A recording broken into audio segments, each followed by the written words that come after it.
morning, good afternoon, good evening for everyone around the world.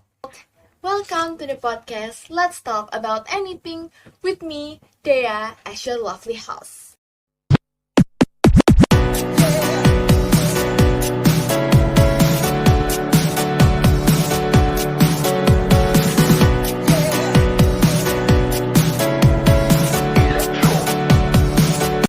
In today's episode, we will talk about education. As you guys know, since we have a new education ministry, there'll be some changes in our curriculum. So I am very curious to know more about it. But today, there is something special in this special episode. Why? Because I'm not doing this alone, guys. Today, we have our special guest. So please welcome the representative of Education Ministry, Miss Delfi. Hello, Miss Delfi. How Hi. are you? I'm fine. Okay, thank you so much for coming. It's nice to see you. Nice to see you too. Okay, now we also have the one that is very famous on TikTok. Maybe you guys know her from her videos. So, welcome, Miss Erlisa, the swag 10 years teacher. Miss Erlisa. Hello there.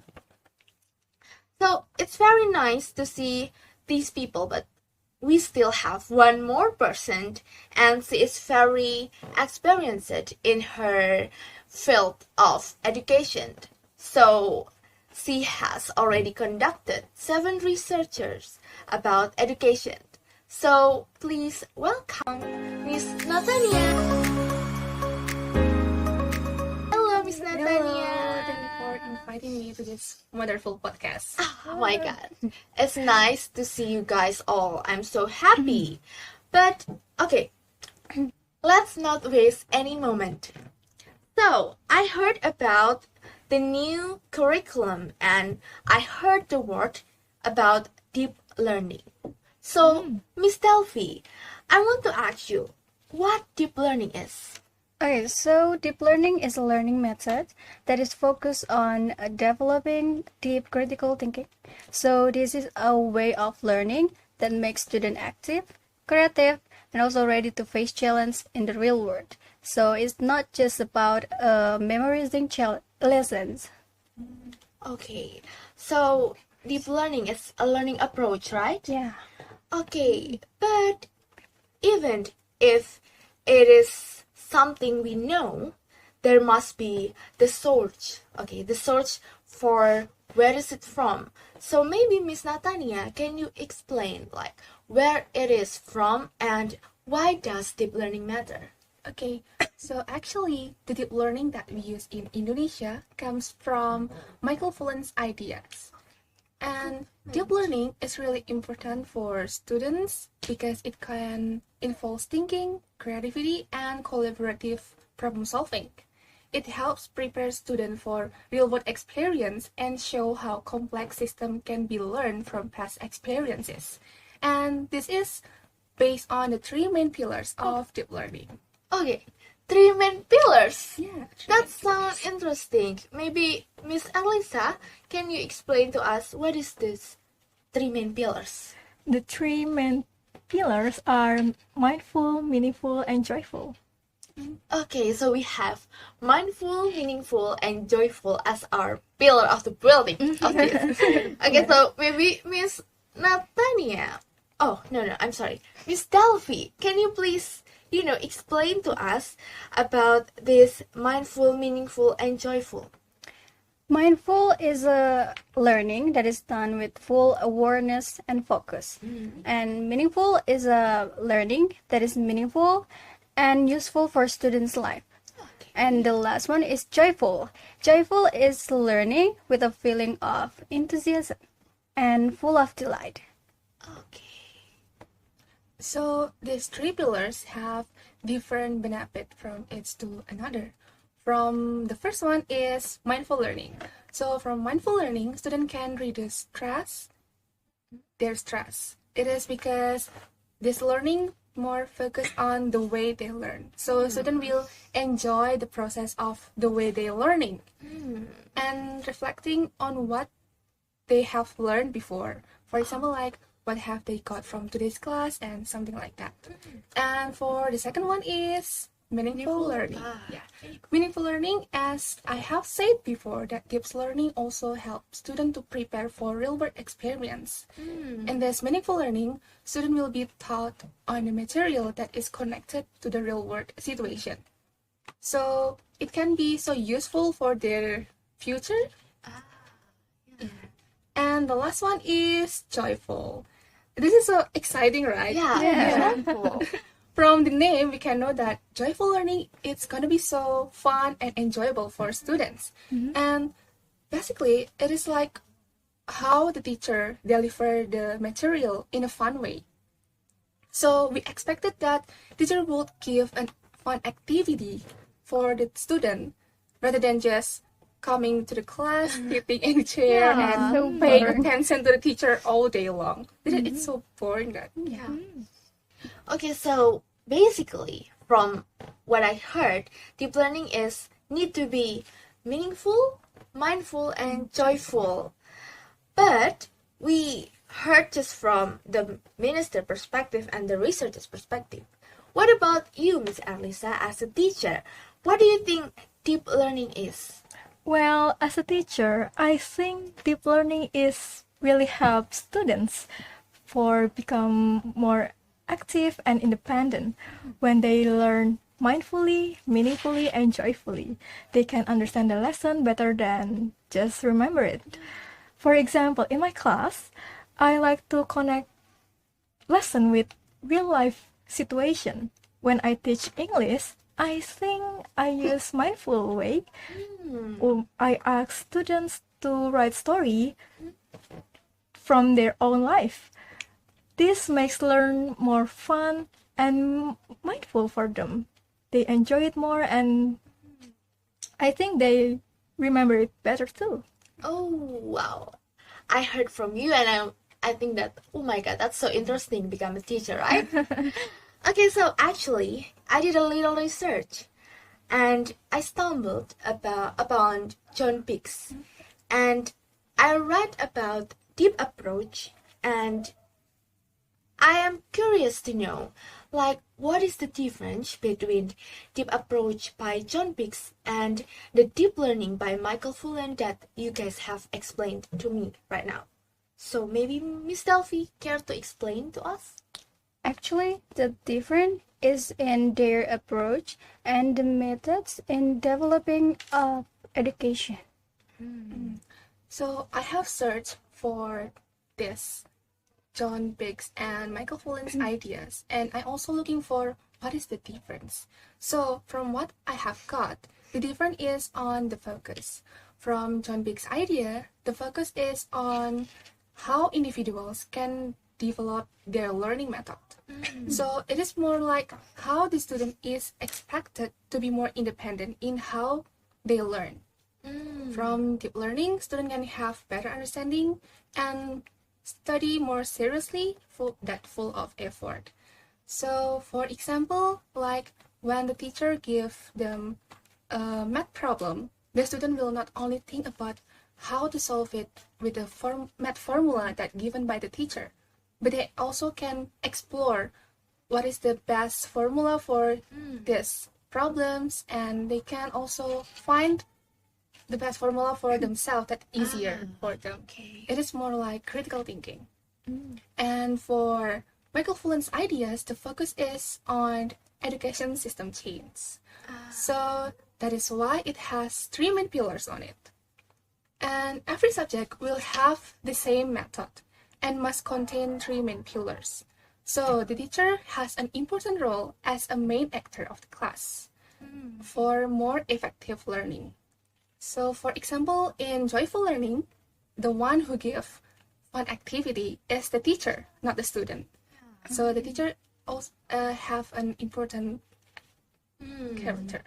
Okay, so based on the explanation, I got that deep learning from Michael Fullen is about the education system, Yes, about the three main pillars.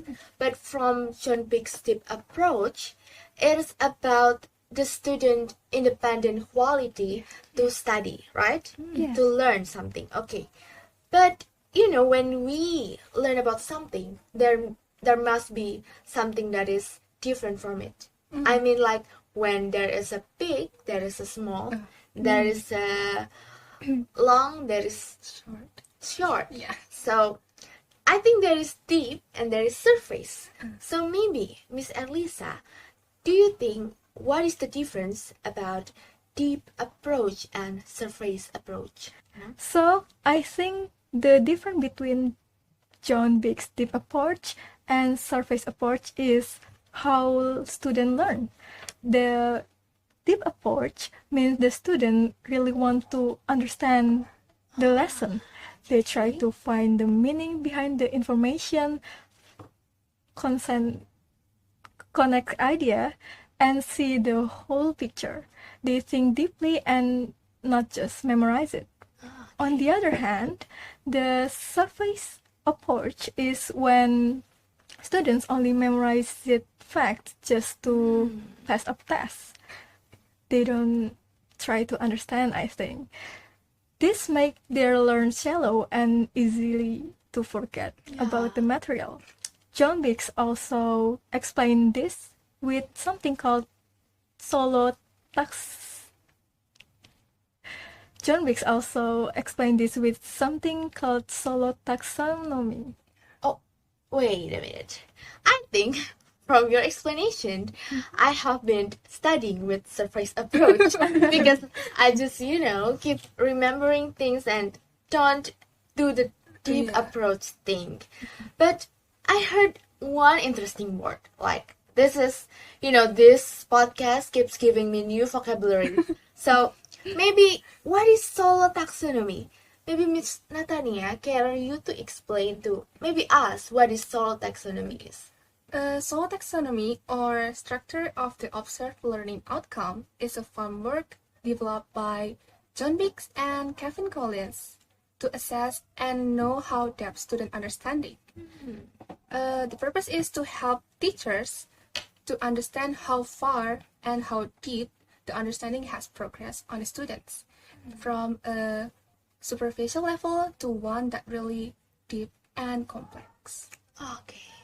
So, actually, it is good if we use the deep approach by John Biggs, right? Because there is this solo taxonomy thing. So, Miss Delfi, as the representative of Education Ministry, why don't we use the deep approach by John Biggs? Because I think it's more interesting for our education system if we use the deep approach by John Biggs. Okay, we are not use John Biggs ideas because of the complexity of big deep approach ideas. So we choose a method that is considered more suitable for improving the quality of education broadly and is relevant to the needs of today's era. But are you sure it's about the complexity? Because, wait, I think it's more suitable for Indonesian students who are craving for knowledge, since we have this, different classes with other foreign countries. So, maybe, Miss Nathania? So, in my opinion, it is the ideas from John Biggs. It's still hard for Indonesian level Okay. because from the previous curriculum and learning method, we always have the teacher as a main actor of the class. That's why the ministry chose the Michael Fullen's idea to apply it in Indonesia. But I think if we always stay in our comfort zone and always play safe and always think that the teacher has to be the main actor of the class, how can we ever grow and catching up on the exciting gaps? Yeah, I agree. I agree so much with that. So, we heard from Miss Delphi and from Miss Nathania and their perspective. And they both talk about the hardship the teacher must go through. But we need to hear from Miss Erlisa. And why do you think it is still hard to use this As a teacher, maybe you can tell your stories. I think since the beginning, the Indonesian education system has often been left behind. One of the main problems is that the government keeps changing the curriculum. Every time there is a new education minister, there is a new curriculum. For example, when we are students, we experience change from KTSP to Curriculum 13 and now to Curriculum Merdeka. This change happened so fast that teachers and students didn't have enough time to prepare it. Because of that, it is hard for us to really understand and apply that method properly. Yeah, that's true. As a Minister of Education, we're taking a safe approach because we don't want students to feel overwhelmed by a new curriculum that is very different from the old one. We also want to give teacher enough time to adjust. So if we use John Beck's approach right away, it will make the transition from the previous curriculum more difficult. Okay. Okay. I'm so happy to hear about your guys' explanation, your guys' opinion. And maybe I want to add something. Maybe Miss Delfi, I think what we have talked today, it will be a great critic for our education system. And I think we can use this deep approach thing because it is fun and it makes the learning more, deep, more about in student, something like that. And yeah, if there's one thing we hope you guys take away is that learning should feel real. Learning should make you understand, and learning should make you fun. You need to have fun when you learn, okay? Yeah. Don't be stressful. So, this has been not so deep but hopefully helpful intro to deep learning. And whether you are a student, a teacher, or just someone reflecting your own education, you deserve that kind of education. Deserve that kind of learning. So, thank you very much, Miss Delfi, Nathania, and Miss Erlisa for coming. Invite us to your amazing podcast. Oh my god, thank you so much. I'm also happy you guys want to come to, this podcast. I'm sorry if there's any mistakes in my words. If it's not, not into your liking, I'm really sorry. And thank you for listening. Let's talk about anything. See you next time. Bye-bye.